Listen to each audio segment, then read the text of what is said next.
Texas Democratic Party Chair Gilberto Hinojosa, thank you so much for joining us today. First, your reaction to President Biden's speech last night. I was very pleased. I mean, I think that what he's proposing right now is something that the American people have been long waiting for. For the longest period of time, Americans have been asking their leaders to take into consideration some of the problems that working families have in providing childcare to their children. This is a critical thing for most families. I mean, they need to work, but they also need to make sure that their children are fine while they're at work and if they're not at school.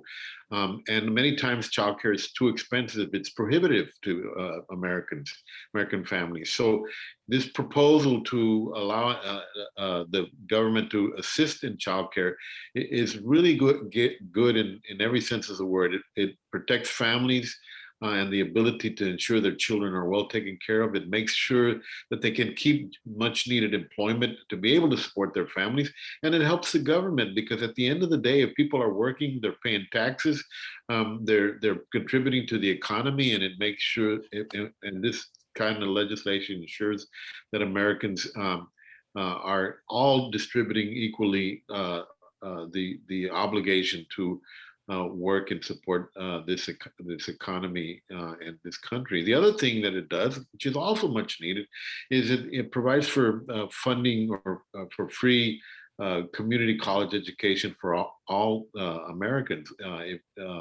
if they're unable to afford it otherwise. Makes all the sense in the world. If you're not going to college because you can't afford to go to college, you're earning a minimum wage of $7.25 or maybe a little bit more. You're not paying very many taxes, and you're also having to ask for public benefits to support your family.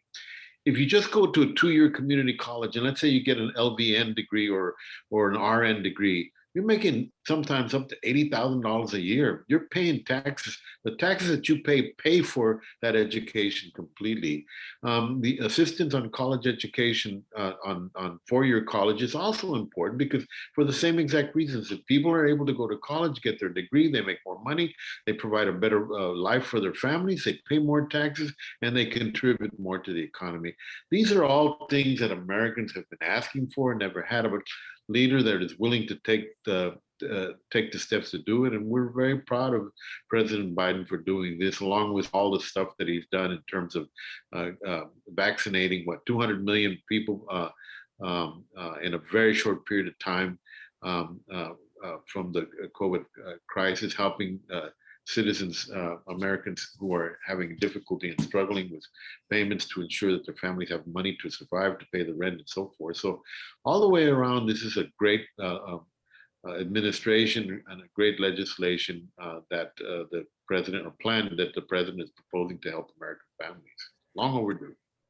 Earlier today, I interviewed Texas Senator Ted Cruz, who called President Biden's speech and his first 100 days in office boring but radical, with unprecedented spending and tax increases that the president wants to pass.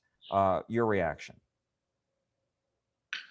Well, I'm surprised he had anything to comment about it. He was asleep through most of the speech, as you saw on camera. Look, this is standard Ted Cruz rhetoric. I mean, he never offers anything of substance. He never passes any bills in Congress. He's never done anything in the state of Texas to help working families. He just runs for president and throws rhetoric bombs at Democrats and doesn't offer anything to move things forward for Texas families. I mean, he's dropped the ball completely in his job as a United States senator, and on top of all of that, he participated in this insurrection of the Capitol by making sure that people got confused as to whether or not this was a fair election and was accurate in terms of what it did. Ted Cruz, when he makes these statements, he denies that these things are important to families. Not everybody has the money to afford to go to Cancun during the middle of this power shortage crisis. People are working every single day just to try to make it. And any help they can get to be able to work is welcomed. And he should understand that if he really cared about American families, instead of just running for president and building up his own image with his right-wing extremists. Let me ask you about a constitutional carry bill that was approved by the Texas House. Today, it is being debated in a newly formed committee in the Texas Senate. And Governor Abbott this week came out in support of House Bill 1927, the constitutional carry bill. What's your reaction to that? I think it's a really improper use of our legislative process to appease the far right wing of their party and the National Rifle Association. Greg Abbott knows better than this. He knows that people should not be allowed to carry guns in public, in a public park, without having a license, without having background checks, without getting the training necessary to do this. He knows that these things put people in danger. And for some reason, you know, when he's given us rhetoric all the time about, you know, the Democrats are not for law enforcement, he ignores the great majority of police chiefs in the state of Texas who are saying this is a bad law, this is a dangerous law. If a police officer or a group of police officers are facing an active shooter situation, what are they going to do when people start pulling out their guns and they don't know whether or not these people are even licensed or qualified to fire these guns, or whether they're putting other people in danger? These kinds of laws, without any restrictions whatsoever in terms of allowing people to carry guns in public, are a danger to the public, and we should not be. What we should be doing is strengthening our gun laws, making sure that there's, you know, universal background checks, making sure that, you know, anybody that wants to carry an AR-15 in public should have a license to do that. I mean, right now in the state of Texas, you got to have a license if you carry a gun, but if you carry an automatic weapon like an AR-15, the same kind that killed all those people in El Paso and the church in Central Texas and in Las Vegas, then the person, anybody having that kind of a weapon, should have a license, should have a background check. We should make sure that we know who these people are to make sure that they are qualified to carry these guns, much less have these guns available to the public. But at the end of the day, instead of trying to strengthen our gun laws to protect the public, the Republican Party is bowing to the request of the right wing of their party and the NRA and making it easier for people to carry guns. That is why America has like almost 100 times the death rate as a result of shooting situations than any other civilized country in the world. Two other topics briefly, if I may, and that is Senate Bill 7. Today, the House Elections Committee Chair tried to bring that up for a vote without hearing, without notice rather, and that was shot down. What's your thought on that and just the ongoing debate over the election integrity bills?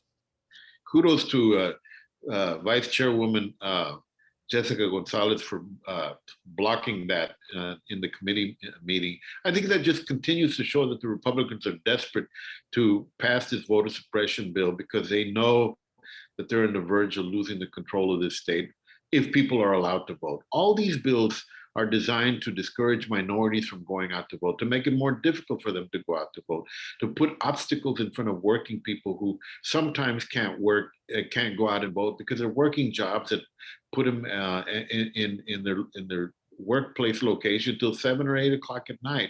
You know, they have a hard time having to stand in line for hours at a time in order to be able to vote. So you need to make it easy for people to vote.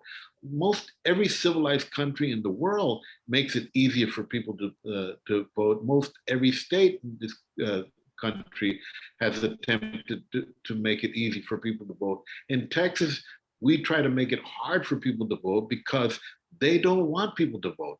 If someone is trying to take your right to vote away, there's a reason for that. And the reason for that is because they know that the people who would need to vote that that they're trying to stop from voting through these restrictions maybe wouldn't be voting for their folks in these elections, and that is an assault on a democracy. There is not a right more important to Americans than the right to vote, and the Republicans somehow feel that it is all right for their own personal political interest to prevent people from voting, and I think it's fundamentally wrong.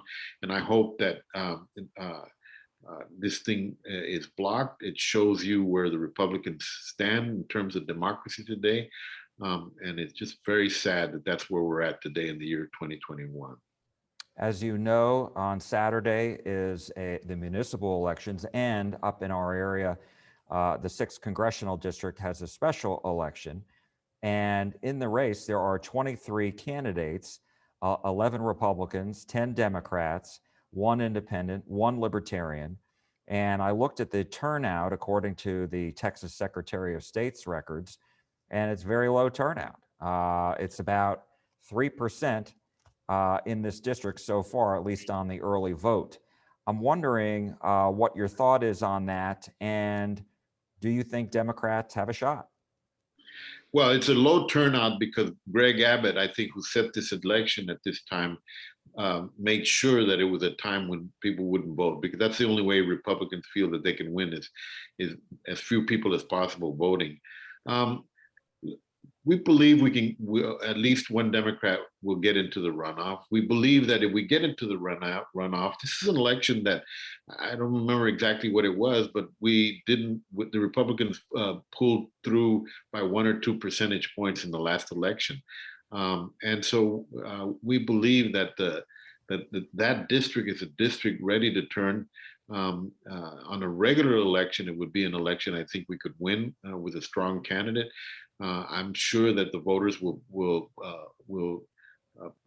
send to the runoff 1 or 2 strong Democrats that can be able to win this district and add another congressional seat to Democrats in Washington, D.C.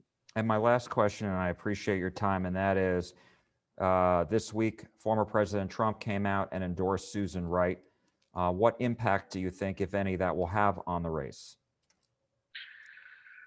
In a district as close as that district, it could go either way. It could have a negative impact because you've got, a lot of people who in that district that has been moving away from the Republican Party because of the things that Donald Trump has done, and the Republican Party has moved so far to the right. On the other hand, I mean, if a lot of most Republicans in the state of Texas support Donald Trump, and so if you have a lot of Republicans voting in this special election, that gives her the leg up over other Republicans that are running. All right, Texas Democratic Party Chair Gilberto Hinojosa, thank you so much for joining us today. Thank you. Thank you, Jack. Good to see you. Good to see you.